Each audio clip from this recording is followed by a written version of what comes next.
omulamuzi akoze ebyafaayo mu Uganda nti yasoose okusoma judgment y'ebyokulonda esoose okuba ennyangu mu history ya Uganda mu budde obusingayo kuba obumpi nti yabaliiza okuwulira submissions wiiki ewedde n'akola judgment olwaleero. Ekyo kyewuunyisa naye bakada judges bwatyo bwe bali. Ekyokubiri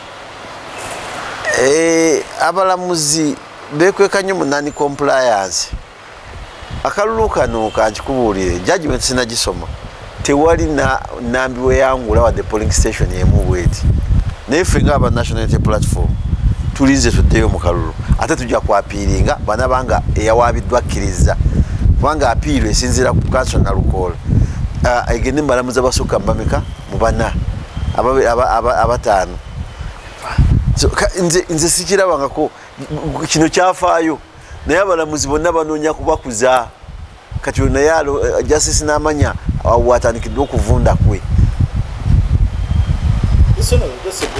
This judge has made history in this world, in Uganda. It is the fastest, undoubtedly, judgment in the history of Uganda. That he had submissions of both parties last week and he has judgments today. This is history from a new judge known Namanya.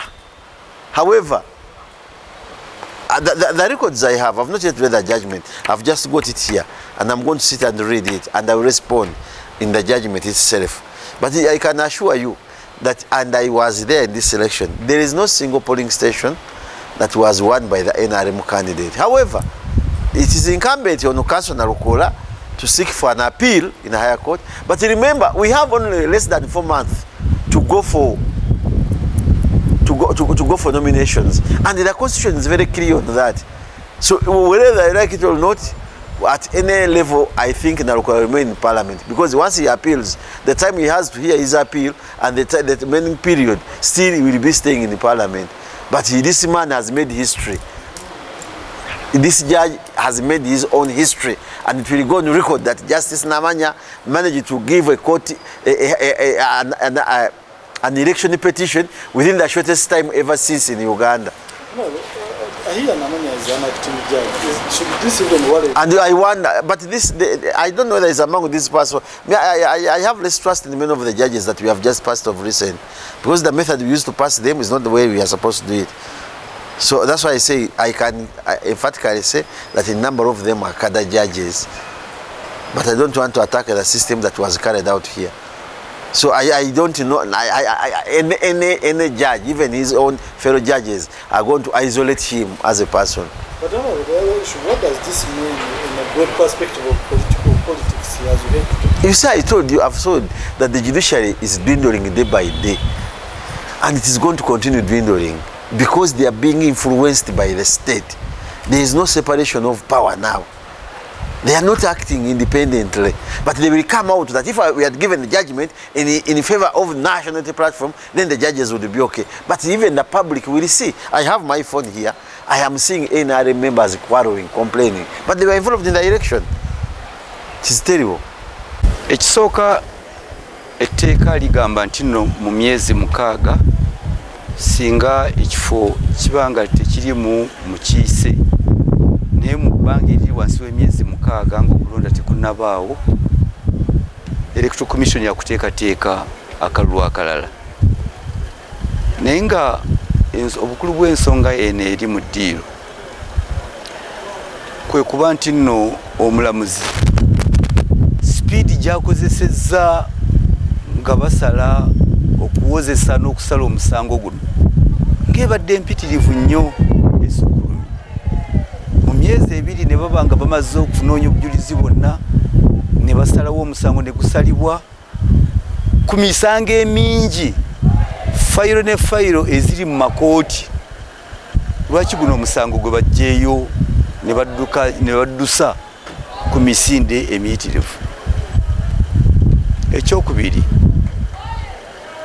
nze nsa ekitiibwa mu nsala ya kooti, naye kooti esaana mu bingi ennyo byetunuulidde eteekemu ne aspirations n'abantu biki bye basuubira mu kooti. Abantu b'e Kawempe North bakava mu kalulu akabadde akazibu ennyo babadde mu kalulu ak'amaanyi ate akazibu ennyo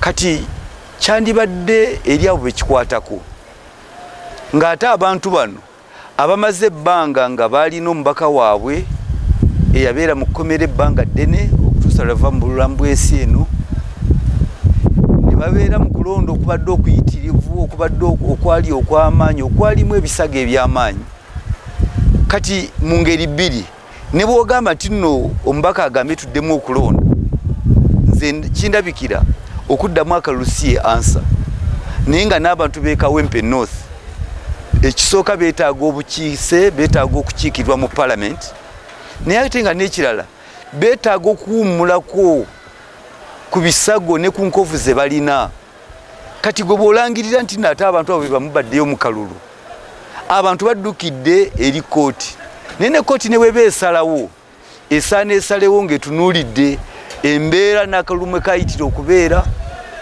n'embeera abantu gye bakubiramu akalulu kati nga tonnanenya kakiiko k'ebyokulonda osaana otunulira ebyo byonna byonna n'olwekyo nze nga bwe nkyogedde nti kooti nga bwesazeewo bweti bwesazeewo tugisaamu ekitiibwa naye kooti waliwo ekintu kye bayita jumping into the arena eseeseetuse neevaayo eri gyeri ng'ekiddukiro eddukirwamu ate neeseeseetuka ate nayo neyeetaba mu bamegganya abali mu ringi kyamukisa mubi nti nno kino kyekisaliddwawo naye abantu b'e Kawempe tubaagaliza birungi naffe gye tuli eyo bwebityo bwe bituyisa naye tulowooza nti nno ku nkomerero ya byonna obuyinza buli mu mikono gy'abantu era oyo anaabanga alina obuyinza bw'abantu yajja okuvaayo ng'omuwanguzi mpozi n'okuba nti nno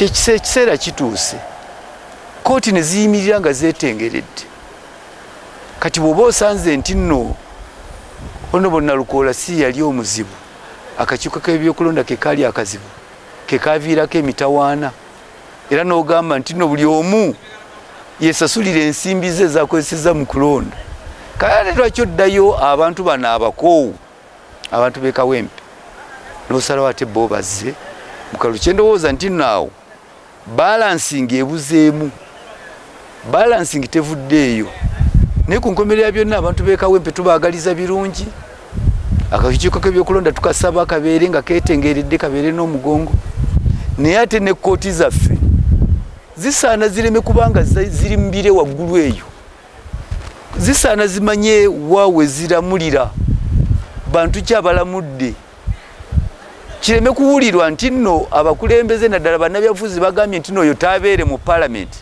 ate naawe kooti ate naawe n'ensalayo nebanga ate bwetyo bwe yeekubidde tekibeera kirungi tekizimba demokrasiya.